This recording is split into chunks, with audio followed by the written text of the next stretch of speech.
লাচ্ছা সেমাই কে না খেতে পছন্দ করে। আমার আজকের রেসিপি লাচ্ছা সেমাই। লাচ্ছা সেমাই খেতে যেমন সুস্বাদু, একদম কোনো ঝামেলা নেই বানাতে। খুবই কম সময়ের মধ্যে এটা বানানো যায়। চলো বন্ধুরা, রেসিপিটা শুরু করা যাক। লাচ্ছা সেমাই বানানোর জন্য আমি এখানে প্রথমে সেমাইগুলোকে প্যাকেট থেকে বের করে নিলাম। এগুলোকে আমি এবার ছোট ছোট করে ভেঙে নেব। এই সেমাইটা যদি ভেঙে নেওয়া যায় তাহলে কিন্তু রান্না করতেও বেশ সুবিধা হয়। তো আমি এভাবে ছোট ছোট করে হাত দিয়ে ভেঙে নিচ্ছি। এবার এগুলোকে রান্না করার জন্য প্রথমেই আমি একটা কড়াই বসিয়ে দিয়েছি। এখানে আমি দিয়ে দিলাম 2 চামচের মতো ঘি। ঘিটা হালকা একটু গরম হয়ে গেলে আমি এখানে প্রথমে কিছুটা ড্রাই ফ্রুটস ভেজে নেব। আমি এখানে কয়েকটা কাজু বাদাম আর কয়েকটা কিশমিশ হালকা করে একটু ভেজে নিচ্ছি। খুব বেশি ভেজে নেব না, একদমই হালকাভাবে ভেজে নিলাম। এটাকে আমি তুলে রাখছি। এবারে ওই ঘিয়ের মধ্যে আমি সেমাইগুলোকে হালকা করে একটু ভেজে নেব।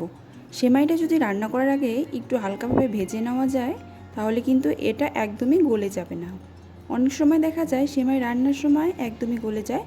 তো এভাবে যদি একটু ভেজে নেওয়া যায় তাহলে সেমাই কখনোই গলে যাবে না।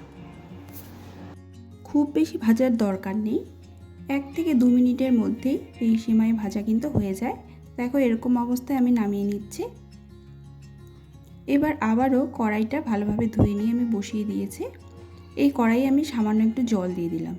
জল দিয়ে আমি এখানে 1 লিটার পরিমাণ গরুর দুধ দিয়ে দিচ্ছি।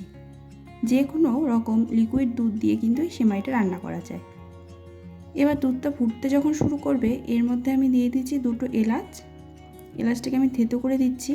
আর এলাচ দিলে কিন্তু সেমাইটার একটা অন্যরকম গন্ধ লাগে আর সেটা খেতেও বেশ ভালো লাগে। এবার আমি দিয়ে দিচ্ছি এখানে স্বাদ মতো চিনি। তোমরা তোমাদের পছন্দ মতো বা স্বাদ মতো চিনিটাকে বাড়িয়ে অথবা কমিয়ে নিতে পারো। চিনিটা দেওয়ার পর দুধটা যখন ফুটতে শুরু করবে এই অবস্থায় আমি এবার এখানে সেমাইগুলোকে দিয়ে দিচ্ছি। সেমাইটা দেওয়ার পর খুব বেশি ফোটানোর দরকার নেই, খুব তাড়াতাড়ি কিন্তু সেমাইটা হয়ে যায়। সকালে জলখাবারে যদি রুটির সাথে এই সেমাইটা পরিবেশন করা যায় তাহলে কিন্তু খেতে বেশ ভালো লাগবে। আবার বিকালবেলা টিফিনেও এই সেমাইটা কিন্তু বানিয়ে নেওয়া যায়। এটা বাচ্চারাও খেতে কিন্তু ভীষণই পছন্দ করে। দেখো, সেমাইটা আমার ফুটতে শুরু করেছে। 2 থেকে 3 মিনিট এভাবে ফুটিয়ে নিলে সেমাইটা একদম তৈরি হয়ে যাবে।